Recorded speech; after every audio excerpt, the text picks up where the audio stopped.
안녕하세요. 백사 목사입니다. 오늘은 5월 31일 수요일 아침입니다. 오늘도 신실한 마음으로 하나님의 말씀과 함께 하루를 출발하는 여러분 모두에게 크신 하나님의 복되시는 총이 함께 하시기를 바랍니다.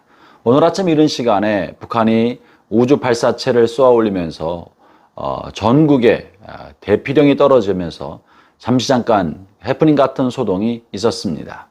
위기 상황이 왔을 때, 어려움이 왔을 때 우리가 의지할 분은 하나님 한 분이신 것을 다시 한번 마음에 새기면서 오늘도 하나님의 말씀과 함께 하루를 힘차게 출발합시다.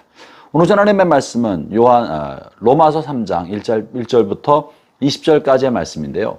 어제 말씀 본문을 통해서 우리가 하나님의 말씀을 먼저 받은 사람이지만 우리와 세상 사람들이 다를 바 없는 것은 우리도 하나님의 말씀대로 살아갈 능력이 없는 사람이라는 것을 우리가 말씀을 통해 살펴보았습니다.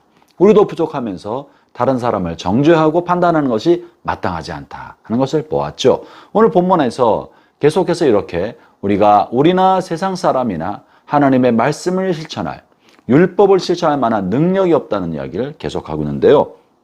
9절부터 12절까지 말씀을 제가 읽어보겠습니다. 그러면 어떠하냐? 우리는 나으냐? 결코 아니라. 유대인이나 헬라인이나 다 죄 아래 있다고 우리가 이미 선언하였느니라. 기록된 바 의인은 없나니 하나도 없으며 깨닫는 자도 없고 하나님을 찾는 자도 없고 다 치우쳐 함께 무익하게 되고 선을 행하는 자는 없나니 하나도 없도다. 하나님의 눈에서 볼 때 하나님에 관하여 알려준 유대인이나 하나님을 알지 못하는 세상 사람이나 그 사람들 마음의 본성 안에 하나님 보시기에 합당할 만한 의를 행하는 사람은 하나도 없다는 것이죠. 우리는 우리 조상 아담과 하와가 하나님 대신에 사탄과 함께 손잡고 생명과 대신에 선악을 알게 하는, 선악에 대한 분별력을 갖게 하여 다른 사람을 판단하고 정죄할 수 있는 능력을 주는 선악과를 선택한 다음부터 우리는 하나님으로부터 멀어지고 다른 사람을 판단하고 정죄하고 싸우는데 자신의 생애를 버려버리는 이 어리석은 길을 선택하게 된 것입니다. 그래서 인간의 본성 안에는 이 선악과 열매가 태어날 때부터 열매의 영향을 받게 되어 있는 것이죠. 다른 사람을 판단하고 정죄하고 심판하는 것입니다. 이것은 하나님께서 주시고자 하신 것이 아닌 것입니다.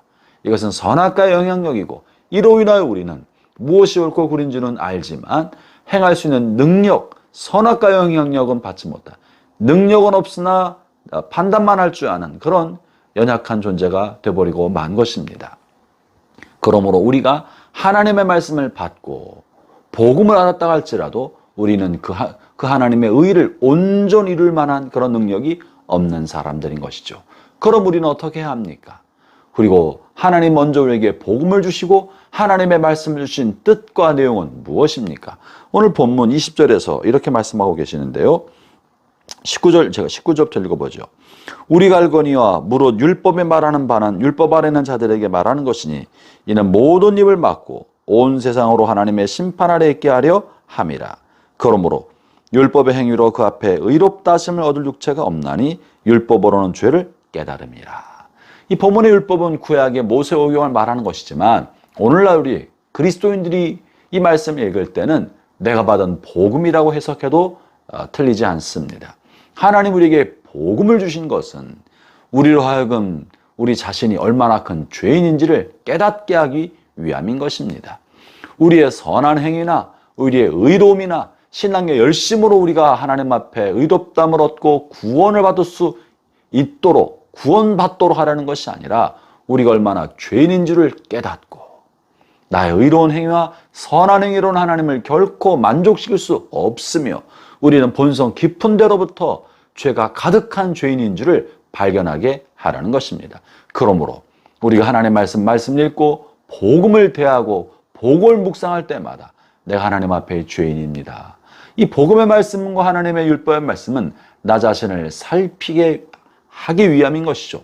내가 무엇을 행하거나 혹은 내가 선을 행한다고 하거나 혹은 내가 신앙의 열심을 가지고 하나님 앞에 헌신한다고 할 때에도 복음의 말씀을 읽고 하나님의 말씀을 묵상할 때 내 속에 깊게 감추인 죄성과 여전한 이기심과 여전히 정욕적인 것과 여전히 내 마음속에 사악함이 가득한 것 자신을 발견하면서 하나님 앞에는 겸손하게 그리고 다른 사람 앞에서는 다른 사람이나 나나 다를 바 없다는 걸 인정하고 다른 사람에 대한 긍휼한 마음과 다른 사람의 잘못과 실수에 대한 연민의 마음을 가지고 그들을 용납해 줄 수 있는 마음을 갖도록 하려는 것이 하나님의 뜻인 것입니다. 사랑하는 형제자매 여러분, 날마다 하나님의 말씀을 묵상할 때 하나님의 말씀을 묵상하는 사람과 말씀을 묵상하지 않는 사람들을 비교하여 다른 사람을 정죄할 것이 아닙니다. 다만 내가 말씀을 통해 나 자신의 연약함을 발견하고 내 말씀을 통해 공급하신 하나님의 은혜를 받아먹지 아니하고는 내가 올바른 삶을 살 수 없는 연약한 사람입니다. 죄가 많은 사람입니다. 내 뼛속 깊이 죄가 감추인 그런 불쌍한 사람입니다. 주여 오늘 또 주의 생명의 말씀으로 나를 이끌어 주십시오. 이렇게 다만 겸손한 마음으로 하나님의 은혜를 구할 뿐인 것이죠. 사랑하는 형제자매 여러분, 오늘도 말씀으로 하나님 앞에 나아가면서 우리의 생명의 주인 되신 하나님의 은혜를 구하고 나 자신을 하나님 앞에는 겸손하게, 다른 사람을 향해서는 저 사람 안에 발견되는 죄가 나는 행동으로 나타나지 않았을 뿐이지 내 마음속에 있다는 걸 알고 다른 사람에 관한 연민의 마음, 동정심, 그리고 측은히 여기고 그 사람의 연약함과 약함을 품어줄 줄 아는 용납하는 마음을 키워가며 사는 하루가 되기를 주의 이름으로 축원합니다. 기도하겠습니다. 하나님 아버지 감사합니다. 우리가 하나님의 말씀 묵상하고 읽음으로 내가 얼마나 큰 죄인지를 깨닫고 예수 그리스도의 구원의 은총이 얼마나 크고 값진지를 알아서 하나님께는 감사하고 나의 죄를 용납하신 은혜에 감사하고 다른 사람 향해서는 저 사람에게도 복음이 필요한데 저 사람에게도 어떻게 하면 생명을 얻게 할 수 있을지 측은히 여기는 마음으로 그들의 영혼을 구원하는 일에 쓰임받는 그런 한 후가 될 수 있도록 하여 주옵소서. 예수님 이름으로 기도합니다. 아멘.